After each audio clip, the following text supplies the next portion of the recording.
โทรศัพท์ดังสั่นขึ้นมาตกใจภาวะบอกคิดว่าเป็นเสียงแฟนเก่า34 ปีจนถึงวันนี้จึงได้หูข่าว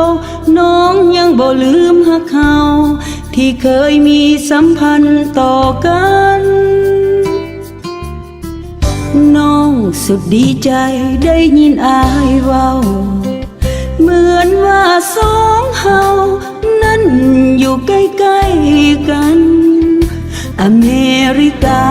อยู่สุดขอบฟ้ากับเมืองฝรั่ง